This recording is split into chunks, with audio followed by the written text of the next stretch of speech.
Assalamualaikum warahmatullahi wabarakatuh. Hai Sobat Pertama, kembali lagi di acara Talk and Share, podcastnya Pertama Lab buat Sobat di rumah. Kali ini saya tidak sendiri, saya ditemenin oleh narasumber kita, sosok wanita hebat. Beliau adalah Ketua Ikatan Bidan Indonesia Kota Tasikmalaya, yaitu Ibu Dr. Haji Ati Tatmaji, AMD-Keb, S-Keb, NS, MPD. Kami persilahkan. Ya, selamat datang Ibu Haji. Ya, alhamdulillah. Alhamdulillah. Terima kasih Ibu sudah berkenan hadir di acara Talk and Share Pertama Lab. Ya, terima kasih. Iya, sama-sama Ibu. Ibu, untuk saat ini kesibukan Ibu ini apa nih sekarang? Alhamdulillah ya. Sejak tahun 2022 Ya. bulan Oktober saya mulai lulus dari PNS ya. Iya. Jadi sudah purna bakti. Alhamdulillah. Jadi kegiatan saya sekarang adalah di organisasi aja, di Ikatan Bidan Indonesia. Di situ saya menjabat, alhamdulillah tahun ini mungkin tahun depan terakhir saya ya, karena sudah menduduki 2 periode ya untuk Ikatan Bidan Indonesia. Kalau kita berbicara tentang bidan ya, berarti kita akan berbicara tentang perempuan. Iya, betul banget. Nah, untuk saat ini kita ini akan membahas tentang apa itu pap smear dan apa sih manfaat pap smear buat para perempuan Indonesia, khususnya mungkin untuk yang di Kota Tasikmalaya. Nah, ngomong-ngomong nih Bu, sebelum kita ngebahas ke pap smear ya Bu, nih kita pengen tahu dulu nih, dulu Ibu motivasi jadi bidan tuh apa nih Bu? Oh iya. Sebetulnya boleh dikatakan ini takdir Allah ya. Kenapa? Karena saya kalau lihat digelar kan lucu ya. Ada bidan, ada perawat kan gitu ya. Pada awalnya saya memang basic pendidikan perawat. Kemudian Kota Tasik pada saat itu Akper ya ditugaskan untuk menerima membuka program pendidikan bidan ya D1. Saat itu bidannya baru 2 ya, guru bidannya. Maka ditugaskanlah kami berempat untuk sekolah guru bidan ya. Nah itu pemerintah yang menugaskan. Perasaan saya mungkin hanya sebentar gitu ya, untuk memenuhi kebutuhan guru gitu. Tapi ternyata makin kesini numbuh suatu kecintaan ya. Ternyata jadi bidan itu adalah merupakan tugas yang mulia ya. Betul banget. Insya Allah lah kalau kita punya ikhlas, punya sabar ya, menghadapi perempuan ya dengan berbagai macam kekhasannya, terutama di dalam melaksanakan kehamilan, persalinan. Nah itu kan suatu hal yang ini ya, tapi ternyata begitu didalami, ditekuni ya, berarti ini adalah suatu luar biasa sekali. Berarti malah saya pertama tergambar barangkali ibu saya seperti ini ya, pada saat proses persalinan. Nah itu berarti makin cinta ya terhadap perempuan gitu ya. Nah akhirnya terus makin mendalami sehingga pada saat ditawarin untuk jadi pengurus IBI ya, saya siap gitu ya. Mau saya biar bisa apa ya, bisa tereksplor apa yang saya inginkan. Jadi perempuan-perempuan yang ada khususnya untuk di Kota Tasikmalaya ini bahagia, nyaman ya dilayani oleh seorang bidan gitu. Dulu juga saya sempat ingin banget jadi bidan, cuman ya mungkin belum Allah takdirkan. Betul. Jadi saya pilih jurusan yang lain gitu.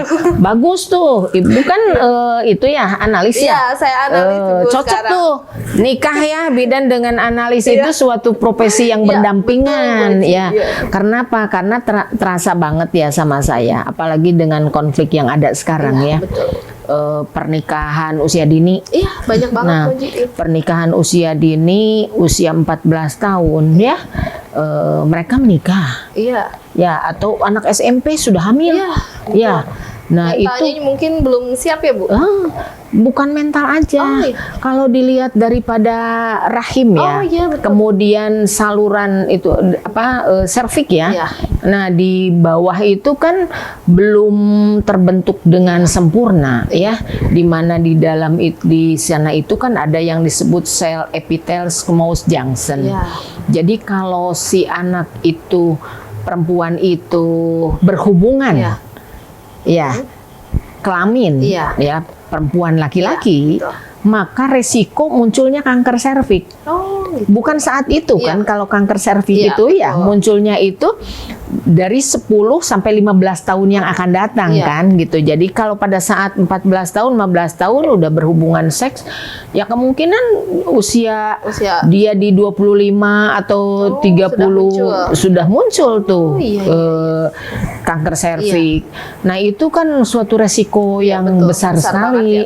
Makanya saya juga ke teman-teman, bidiklah anak-anak remaja ya. Sekarang aja di IBI Cabang Kota Tasikmalaya kita ngadakan sekolah calon pengantin. Jadi bagi remaja yang memang punya rencana untuk menikah, silakan datang ke IBI. Nanti kita kasih materi gitu ya, hal-hal yang berhubungan dengan itu, dan harus diperiksa kesehatan. Iya, betul. Nah, terutama memang jangan diabaikan ya untuk pemeriksaan kesehatan, terutama pemeriksaan laboratorium. Iya, betul. Itu pemeriksaan lab rutin ya. Nah, kemudian pranikah ya itu harus. Nah, untuk kanker serviks Kota Tasikmalaya kan tinggi ya sekarang naik terus. Khawatir ya Bu Haji. Khawatir. Kenapa? Karena banyak seks bebas ya. Oh iya betul, sekarang mah apalagi ya zaman anak mudanya udah milenial banget gitu. Nah, itu yang kasihan perempuan. Iya betul. Perempuan itu kan kalau dia sakit di dalam nggak kelihatan. Iya betul. Seperti misalnya habis hubungan dengan laki-laki, dianya aman-aman aja, tapi lakinya mungkin dia sudah mengalami seks bebas dengan yang lain, berdampak ke perempuan. Ketahuan pada saat hamil. Nah kan gitu ya. Betul. Ternyata di ini mengidap HMS yang memang bukan karena dia, tapi karena memang gitu ya. Jadi itu jadi untuk keamanannya memang untuk perempuan itu, karena memang itu tidak diketahui, dipastikan dan suatu keharusan ya. Jadi minimal 1 tahun sekali ya. Iya betul, Bu Haji. Diperiksa. Bu Haji, ngomong-ngomong nih, tadi kan ada kayak kesiapan atau batas buat perempuan tadi tuh menikah. Menikah. Kayak si kuatnya itu mulai dari berapa tahun sih biasanya, Bu Haji? Setelah 20 tahun. Oh, setelah di mana sel epithelial squamous junction yang asalnya ada di sini dia sudah naik ke atas. Jadi itu sudah aman untuk perempuan dia menikah. Di undang-undang perkawinan dulu kan 16 tahun. Iya, 16. Nah, makanya ada perubahan alhamdulillah. Tapi sekarang masih 19 tahun. Harusnya perubahan itu jangan 19 tahun, tapi 20 tahun karena budaya di kita kuat ya. Iya, betul. Jadi kalau sudah lulus SMA, dia sudah harus bisa menikah. Padahal dia belum memenuhi syarat untuk itu. Belum siap. Nah, itu yang orang tua belum paham. Nah, jadi sekarang bidan itu ada program masuk ke program TPK, tim pendamping keluarga. Jadi ada penyuluhan untuk remaja, untuk ibu hamil yang resiko tinggi, kemudian anak yang memang memiliki kelainan. Nah itu. Jadi terutama kita gejotkan kepada remaja. Jadi jangan sampai dia menikah di usia itu. Tapi yang harus paling ditekankan itu memang pemeriksaan, laboratorium, kesehatan. Kenapa? Karena kita kadang-kadang merasa sehat gitu ya. Betul. Ternyata pas diperiksa mungkin ada gula, mungkin ada kolesterol, asam urat, gitu ya. Betul. Nah itu pas diperiksa pap smear. Nah itu kan kalau periksa pap smear itu mereka takut. Tadi udah sedikit ngebahas ya sama Ibu tuh, dibahas tentang pap smear itu sendiri. Apa sih Bu pap smear itu? Apa, kan masih banyak nih orang yang nggak tahu apa tuh pap smear tuh? Oh iya. Pap smear itu kan merupakan suatu upaya ya untuk memeriksa, mendeteksi apakah adakah dari serviks ya, pengambilan sekret dari serviks, kemudian diperiksa apakah di situ ada virus yang masuk ke ibu kan gitu ya. Nah di situ kalau misalnya ternyata di situ ada kan gitu ya, berarti di situ mengalami sesuatu yang memang perlu segera untuk dideteksi. Tapi sebetulnya yang bidan lakukan itu nggak ujuk-ujuk ke pap smear biasanya ya. Untuk yang mau pasang IUD biasanya kita melakukan pemeriksaan IVA. Dari pemeriksaan IPA dikelihatan ada sesuatu yang memang berbeda ya, ada nampak merah dan sebagainya. Nah kemudian kita rujuk ke laboratorium ya. Nah di sini ibu-ibu kadang-kadang nggak mau tuh. Ya. Nah untuk dilakukan pemeriksaan pap smear ya, bahwa apakah ibu itu memang aman dari kanker serviks atau tidak. Jadi kita untuk memastikan betulnya kalau pap smear itu ya, apakah kita mengidap kanker serviks atau tidak. Nah itu kan ada beberapa yang memang dialami oleh ibu ya, biasanya mah adanya keputihan, gatal dan sebagainya. Nah itu kemudian ada merah ya kalau dilihat. Nah itu sebetulnya suatu gejala yang perlu untuk segera kita datang ke laboratorium untuk dilakukan pemeriksaan. Nah dengan pap smear itu insya Allah bisa terdeteksi. Tapi ada lagi ya yang sebetulnya yang apa? Tahu nggak? Selain pap smear tuh ada lagi yang dengan cairan itu ya? Cairan apa IPA buat? Bukan IVA. Ada lagi yang aduh lupa saya ya namanya. Ya nanti kita cari tahu lagi lah Bu itu PR ada tapi yang memang yang lebih mudah. Nah itulah dengan pap smear karena kalau dengan yang tadi saya bilang tuh apa itu mahal banget ya. Kalau pap smear kalau di pertama itu berapa harganya? Harganya kemudian 300.000. Murah 300.000. Kalau yang tadi yang cairan itu sejutaan tapi lebih. Untuk sekarang nih sebetulnya edukasi juga nih buat masyarakat. Untuk pemeriksaan pap smear sekarang itu karena kita juga udah kerjasama nih sama BPJS.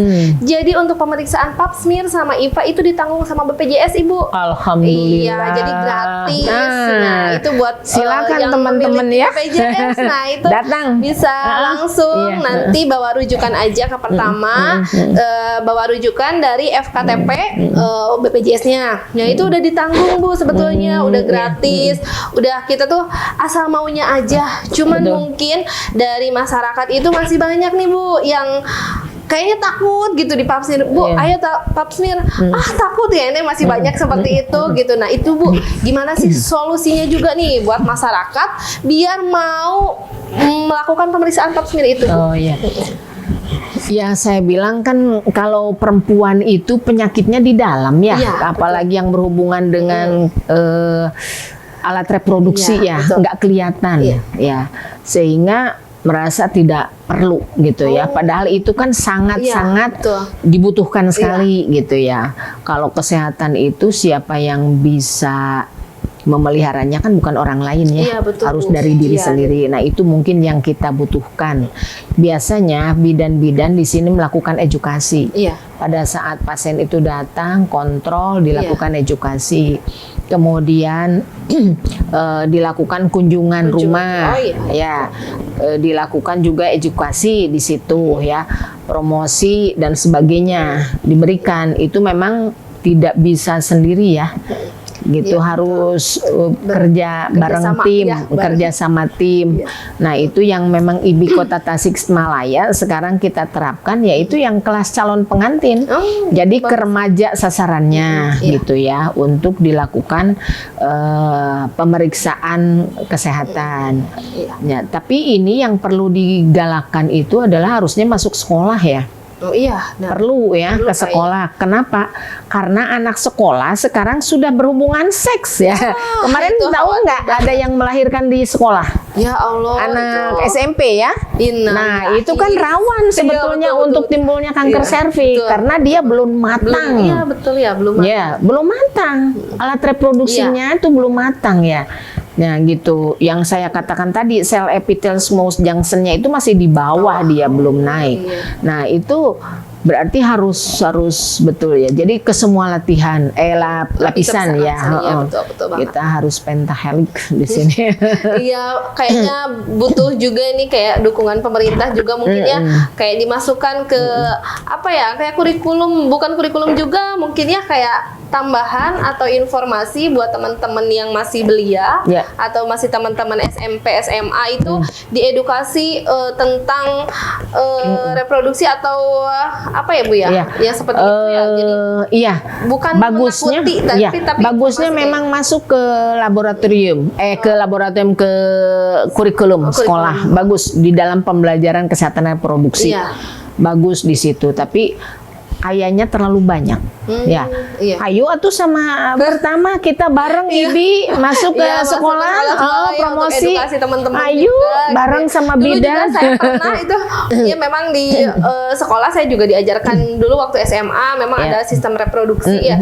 Tapi di situ kayaknya padahal itu sudah dilihatkan kayak gimana masalah atau apa ya, penyakit dari alat kelamin itu yang kita itu, tapi nggak ada takut-takutnya ya Bu ya. Masih aja banyak penasaran itu. Iya. Sekarang ya. Banyak penasaran. Memang harus semua itu. Harus semua. Saya malah jadi kepikiran gini kemarin itu. Kita ngadain seminar apa untuk remaja gitu. Karena apa namanya? Remaja sekarang itu nggak takut. Iya betul, nggak ada takutnya Bu. Narkoba itu ya.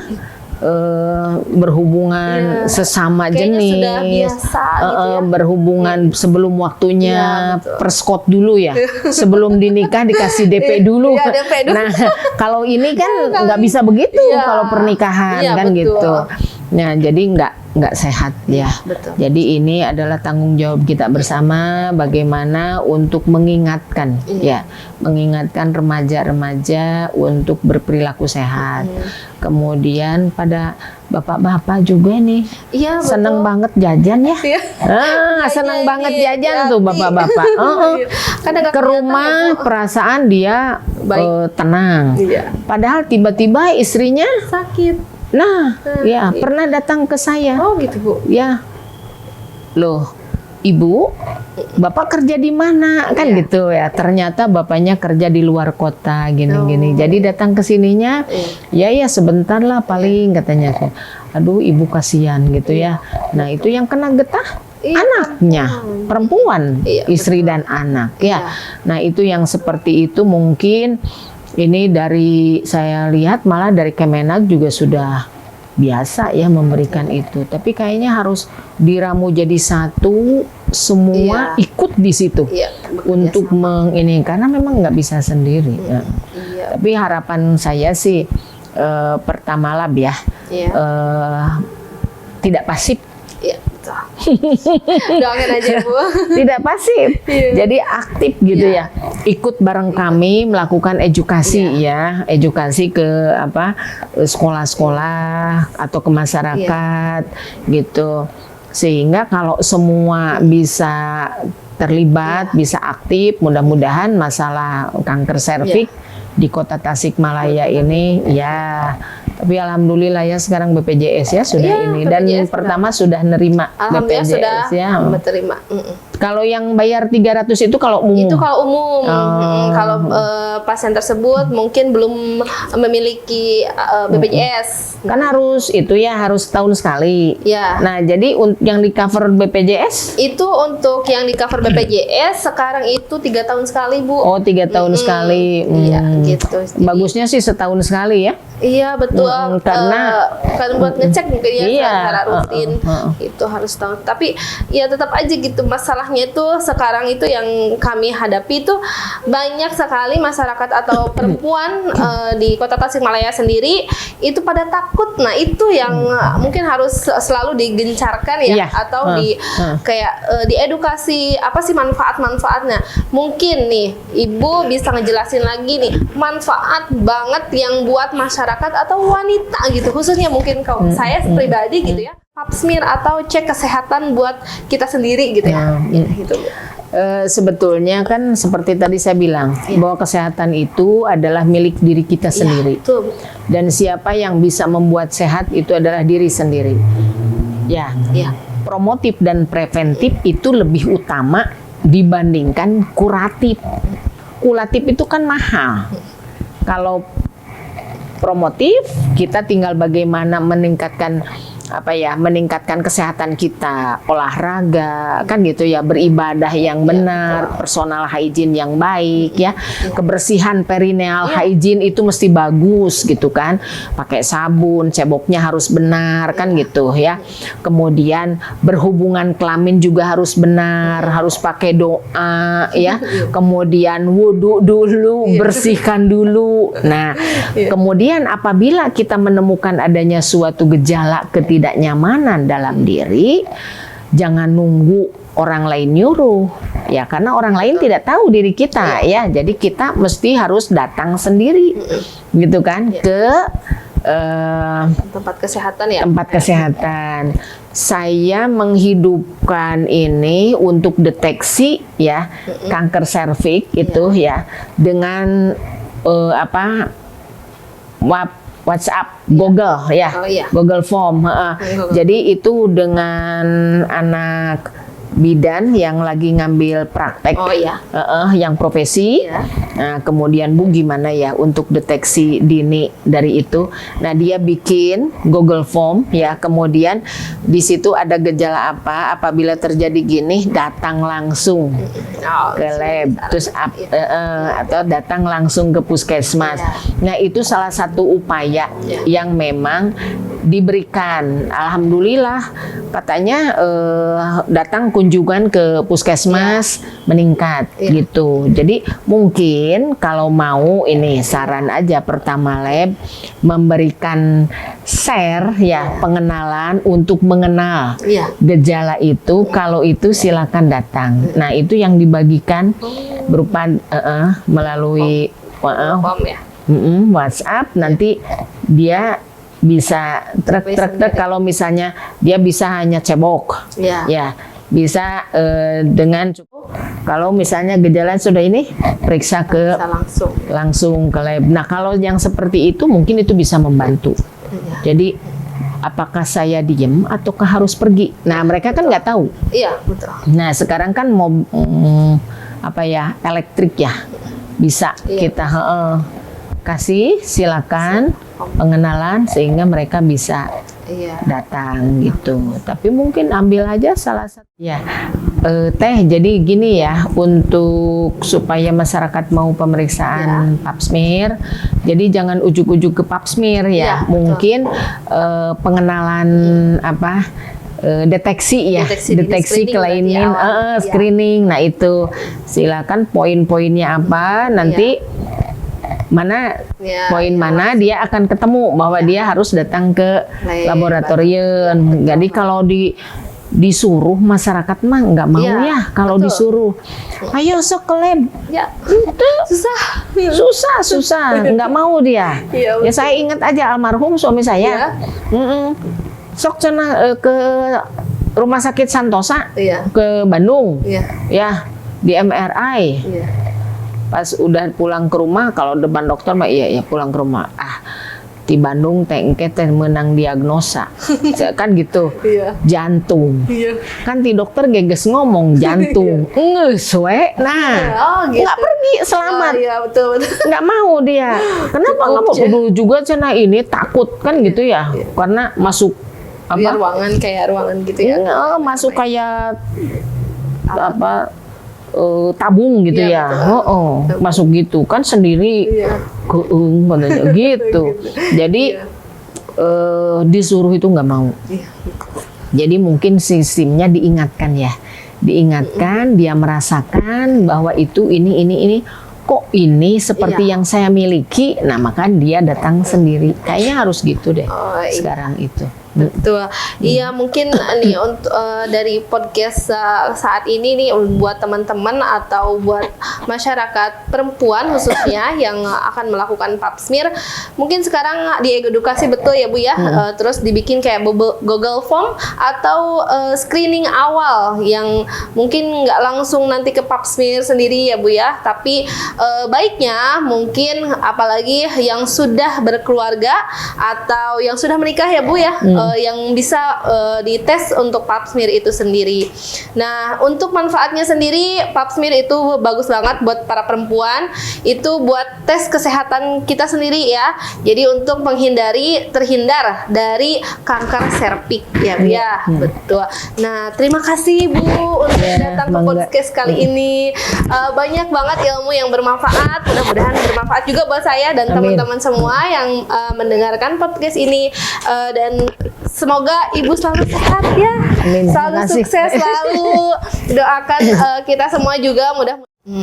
Nah, untuk mungkin pesan terakhir buat ibu-ibu atau wanita di Indonesia, khususnya mungkin di kota Tasikmalaya, jika ada keluhan pada alat reproduksi kita, seperti mungkin kemerahan, gatal, atau cairan putih yang sedikit berbau mungkin ya Bu ya. Nah, itu harus mungkin segera diperiksakan. Nah, itu biar upaya kita atau diri kita ngecek kesehatan reproduksi buat kita ya, seperti itu. Ya, terima kasih Ibu sudah berkenan hadir di acara podcast kali ini. Semoga ilmu yang diberikan oleh Ibu kepada kita semua bermanfaat, dan sukses selalu buat Ibu ke depannya. Kita cukupkan podcast kali ini. Kita tutup. Wabillahi taufiq wal hidayah. Wassalamualaikum warahmatullahi wabarakatuh. Waalaikumsalam warahmatullahi wabarakatuh.